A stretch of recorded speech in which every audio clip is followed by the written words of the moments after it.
दोस्तों एक काम करिए, एक सेकंड के लिए सोचिए कि आपका बेटा या आपका भाई समुद्र में एक शिप पर काम करता है। वो घर से हजारों किलोमीटर दूर है, अरब सागर में किसी दूसरे देश के पानी में, और एक दिन आपको खबर आती है कि उस शिप पर मिसाइल से हमला हुआ है और अब आपका बेटा वापस नहीं आएगा। अब सोचिए कि वो मिसाइल किसने दागी थी? अमेरिका ने, यूएस मिलिट्री ने। और अब सोचिए कि उस दिन हमारे प्राइम मिनिस्टर क्या कर रहे थे? वो डोनाल्ड ट्रंप को थैंक यू बोल रहे थे, क्योंकि ट्रंप ने उन्हें कांग्रेचुलेशंस कहा था इंडिया के सबसे लंबे समय तक सेवा करने वाले पीएम बनने के लिए। यही है आज की कहानी। आज जो बात हम करने वाले हैं वो थोड़ी अनकंफर्टेबल है, थोड़ी दर्दनाक है, लेकिन ये बात होनी चाहिए, क्योंकि 3 भारतीय नागरिकों की जान गई और देश में उसे लेकर जितनी आवाज उठनी चाहिए थी वो नहीं उठी। तो आज हम यही समझने की कोशिश करेंगे कि हुआ क्या था, क्यों हुआ, और सबसे जरूरी हमारी सरकार ने उस पर क्या किया। लेकिन उससे पहले थोड़ा बैकग्राउंड समझ लेते हैं। आप सबने स्ट्रेट ऑफ हॉर्मुज का नाम सुना होगा, अगर नहीं सुना तो कोई बात नहीं, आज सुन लीजिए और याद रख लीजिए। स्ट्रेट ऑफ हॉर्मुज एक बहुत ही सकरा समुद्री रास्ता है, करीब 33 किलोमीटर चौड़ा, जो पर्सियन गल्फ को अरेबियन सी से जोड़ता है, और दुनिया का जितना भी क्रूड ऑयल समुद्र के रास्ते से बिकता है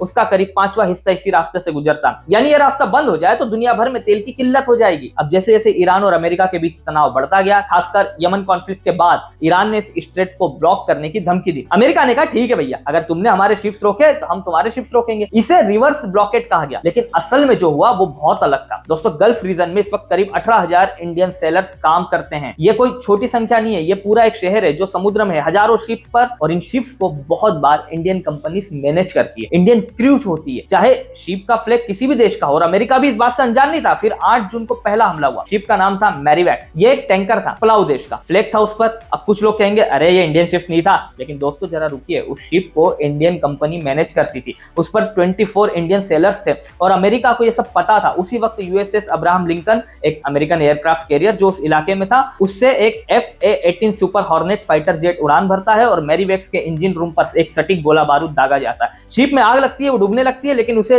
उस दिन किस्मत अच्छी थी। रॉयल एयरफोर्स ऑफ ओमान ने उन सभी 24 इंडियन सेलर्स को बचा लिया। सब वापस आए, लेकिन जो अगली बार हुआ वहां किस्मत ने साथ नहीं दिया। दोस्तों MT सत्यबेलो का नाम याद रखिए। यूएस सेंट्रल कमांड यानी खुद अमेरिका ने कंफर्म किया कि उन्होंने सत्यबेलो के इंजन रूम में 2 हेलफायर मिसाइल्स दागी। ये भी एक टैंकर था, ओमान के तट के पास, पुलाव का फ्लैग था, लेकिन उस पर 24 इंडियन क्रू मेंबर्स थे। 21 लोगों को बचा लिया गया, 3 नहीं बचे। जो नहीं बचे उनके नाम थे P Suresh, chief engineer, Visakhapatnam से आदित्य शर्मा, डेक कैडेट, सिर्फ 23 साल के थे, और शिवानंद चौरसिया, फिटर। तीनों के शव उसी जलते हुए जहाज पर मिले। और सबसे दर्दनाक बात जो बाद में सामने आई वो ये थी कि शिप को मैनेज करने वाली कंपनी ने अपने ऑफिशियल लेटर में लिखा था कि फायरिंग से पहले उन्हें कोई वार्निंग नहीं दी गई थी, अमेरिका की तरफ से कोई कांटेक्ट नहीं हुआ था, कोई इंस्ट्रक्शन नहीं था, सीधे बिना कुछ बताए इंजन रूम में हेलफायर मिसाइल। दोस्तों अब एक सेकंड के लिए रुकिए। पी सुरेश फ्रॉम विशाखापट्टनम, किसी का पति, किसी का पिता, किसी का बेटा। आदित्य शर्मा उम्र 23 साल, शायद पहली नौकरी थी, शायद घर पर माँ बाप इंतजार कर रहे थे। वहीं शिवानंद चौरसिया एक फिटर जो समुद्र में काम करने गया था, रोजी रोटी के लिए, देश के लिए, अपने परिवार के लिए। तीनों आंकड़े नहीं थे, ये इंसान थे। वही तीसरा हमला भी हुआ जलवीर नाम के शिप पर। गिनी बिसाऊ का फ्लैग था, 20 इंडियन सेलर्स थे। एक बार फिर इंजन रूम को टारगेट किया गया। इस बार सब बच गए, रॉयल नेवी ऑफ ओमान ने उन्हें सुरक्षित निकाला। लेकिन दोस्तों सोचिए, 3 दिन में 3 शिप्स, तीनों में इंडियन क्रू, तीनों में इंजन रूम टारगेट। ये कोई गलती नहीं थी, एक पैटर्न था, और अमेरिका को पता था कि इंजन रूम में कौन होता है। अब बात करते हैं उस चीज की जो इस पूरी घटना को और भी दर्दनाक बना देती है। जिस दिन सत्यबेलो पर हमला हुआ, जिस दिन पी सुरेश, आदित्य शर्मा और शिवानंद चौरसिया की जान गई, उस दिन हमारी मोदी गवर्नमेंट क्या कर रही थी? वो कांग्रेचुलेटरी मैसेज का जवाब दे रही थी। नरेंद्र मोदी उस दिन इंडिया के सबसे लंबे समय तक पीएम रहने का रिकॉर्ड बना रहे थे, और डोनाल्ड ट्रंप ने उन्हें एक मैसेज भेजा था जिसमें उन्हें स्ट्रॉन्ग लीडर बताया गया था। मोदी जी उस मैसेज का शुक्रिया अदा कर रहे थे उसी दिन, जी हाँ उसी वक्त, जब तीनों भारतीयों की लाशें अरेबियन सी में एक जलते हुए जहाज पर थी। एक बात और कहना जरूरी है, अगर आपको याद हो 2012 में जब इटालियन मरीन्स ने केरला के 2 मछुआरों को मार दिया था, तब सीएम मोदी थे, गुजरात के चीफ मिनिस्टर, और उन्होंने क्या किया था? उन्होंने प्रेस कॉन्फ्रेंस किया था। सोनिया गांधी को डायरेक्टली सवाल पूछे थे। उन्होंने कहा था, मैडम सोनिया जी, देश जानना चाहता है मेरे केरला के 2 मछुआरों को मारने वाले गुनहगार किस जेल में है। वो अग्रेसिव थे, वो फियरलेस थे, उन्होंने मांगा कि जवाब मिले, लेकिन वो सीएम मोदी थे। अब हमारे पास पीएम मोदी है, और पीएम मोदी ने अब तक अमेरिका से एक सवाल नहीं पूछा, एक कंडेमनेशन नहीं किया, एक एपोलॉजी नहीं मांगी। जब सोशल मीडिया पर इस घटना को लेकर बहुत सवाल उठने लगे, तब मिनिस्ट्री ऑफ एक्सटर्नल अफेयर की तरफ से एक स्टेटमेंट आया।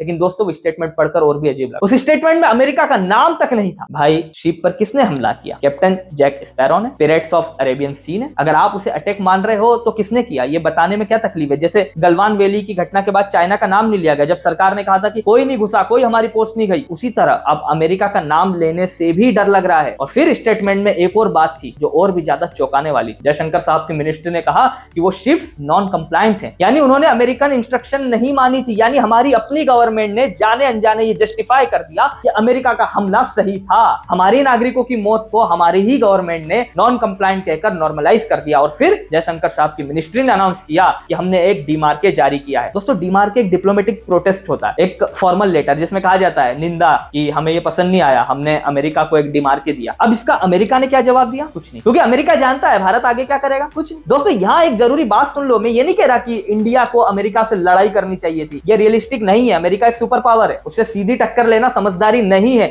लेकिन दोस्तों, लड़ाई करना और बिल्कुल चुप रहना, इनके बीच में बहुत सारे विकल्प होते हैं। कम से कम अमेरिकन एम्बेसडर को बुलाकर फॉर्मली प्रोटेस्ट तो किया जा सकता था। कम से कम हमारे प्राइम मिनिस्टर खुद कैमरा के सामने आकर 3 नागरिकों की मौत पर कंडेमनेशन तो बोल सकते। कम से कम अमेरिका से ये एश्योरेंस तो मांगी जा सकती थी कि गल्फ में बाकी जो 18,000 इंडियन सेलर्स हैं उनकी सेफ्टी गारंटीड है। कम से कम ये तो पूछा जा सकता था कि 13 इंडियन फ्लैग्ड शिप जो अभी भी गल्फ में हॉर्मुज में है, क्या उन पर भी हमला होगा? ये सब नहीं हुआ। दोस्तों, यहाँ 1 मिनट के लिए रुकिए। अगर ये वीडियो इंपॉर्टेंट लग रही है, अगर आपको लगता है कि पी सुरेश, आदित्य शर्मा और शिवानंद चौरसिया की कहानी ज्यादा लोगों तक पहुंचनी चाहिए, इसे अभी शेयर कीजिए, लाइक कीजिए और चैनल सब्सक्राइब कीजिए, क्योंकि हम यही करते हैं। यहाँ सवाल पूछते हैं आराम से, तसल्ली से। और कमेंट में एक बात बताइए, क्या आपको लगता है भारत को अमेरिका से पब्लिकली अपॉलॉजी मांगनी चाहिए? चलिए आगे बढ़ते हैं। अब एक और बड़ी बात, ये सिर्फ इस एक घटना की कहानी नहीं है, ये एक पैटर्न है जो पिछले कुछ सालों में बन रहा है। 2020 में गलवान वैली हुआ, चाइना ने हमारे 20 सोल्जर्स को मारा और सरकार ने क्या कहा? कोई नहीं घुसा है, कोई हमारी पोस्ट नहीं गई है। 2025 में पहलगाम हुआ,